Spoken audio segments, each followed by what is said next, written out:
you could argue that a review that's based upon a freebie through the post is probably not as balanced as one where somebody's physically got to go out and spend their own money on it, because obviously that's what the majority of people are doing when they're getting these games off the basis of a review. So it does question a also very... a way of inviting more of the same.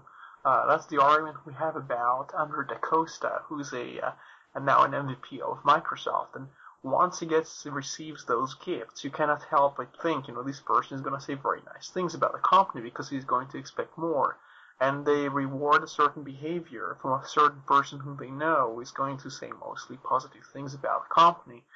And that's just, there is the reward part of it, and there is the kind of preparatory gift that they have here. Basically, they try to send you the message: do more of the same, and we'll give you more gifts. It's also. I mean, the whole, just briefly, touching on it very briefly, because I think I'd like to do a separate episode talking about this subject. But when you look at the MVP program itself, and for people that don't know that are listening to this show, this is the most valuable person. It's an award or a title or status, whatever you want to call it, given by Microsoft. Now, by my understanding, it's renewed every year, or it's certainly renewed on a regular basis. So presumably, if one is a Microsoft MVP, one must continue to act in a way that is representative of an MVP to keep your status. And it's a very clever trick in my view, because it gives people a status, it gives people a title, and they can go out on the internet and obviously spread great things about Microsoft. And it's a way for Microsoft to get people to encourage a Microsoft product and get promoters for their software on a regular basis, because obviously when people receive one of these titles, and it is a title, it gives them a bit of status that they don't want to lose. It's quite natural. If you're recognised for something, you would like to remain recognised for that thing. And if you look at all the MVPs on Twitter that have got avatars, there's usually always displayed a little icon on the bottom of their avatar with MVP on it, and it's like a badge of honour for somebody who's connected to the Microsoft forums and I don't want to particularly say community, but the Microsoft group of people. And it's a very clever, in my opinion, very clever way of marketing Microsoft products, just by having a very simple title. And as I understand it, you get gifts through the post, as in a little plaque and that type of thing. It's all very professionally done, and it's wrong. And now, just very quickly, Roy, because I don't want to harp on about this, and I think we'll cover it in a different show. One of these MVPs took to nim shifting on my blog to try and promote their own view. I think we covered it a few episodes ago, and I sent an email. I think just before he became most valuable paster. No, he was actually an MVP when he nim shifted on my blog. Oh, okay. And I sent an email to Microsoft, to the MVP program, highlighting this behaviour and asking the question: is this is this behaviour what you consider to be most valuable? This person remained an MVP, so I can only assume that Microsoft sees nim shifting on people's blogs as being most valuable, because he certainly didn't lose his status, and everything's pretty much the same way as it always was.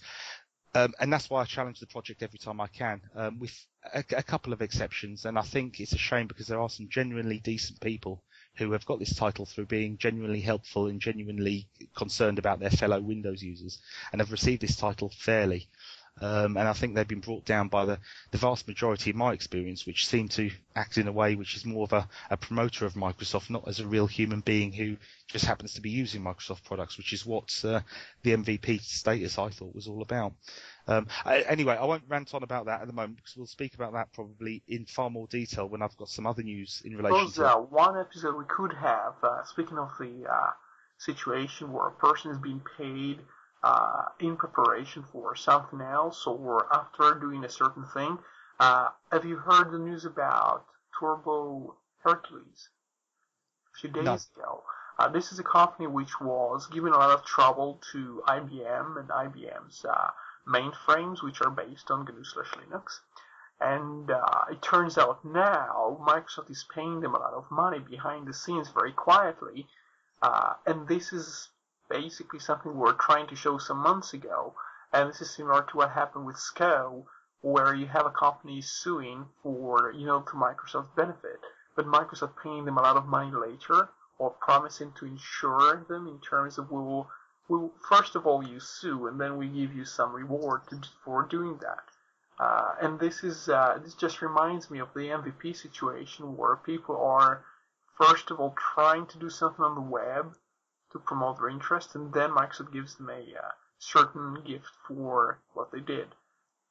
It's serious. It's kind of like a bribe. It's kind of like a gentle bribe or proactive bribe. But I mean, if we're going to look at this another time, what I would say is this: I would hope that, in general terms, the majority of these MVPs are decent people. The majority of the ones that I've come across haven't been, unfortunately. But like I say, it's important to note that some of these people are just honest, legitimate users like myself or yourself who have maybe got this award for being helpful in the community, in their forums or whatever. So it is important. I wouldn't want to brand all the individuals because I talked to a couple of them myself, and I've known through experience they are decent people. So when we do the topic on this in more detail, I think we'll be naming, or I'll certainly be naming and shaming the ones that I've had some rather dubious experiences with. And I've got a few more bits to update the MVP episodes with, which will be quite unique to the TechBytes show. So I'll cover them at the time. Sorry, Gordon, you were going to say something?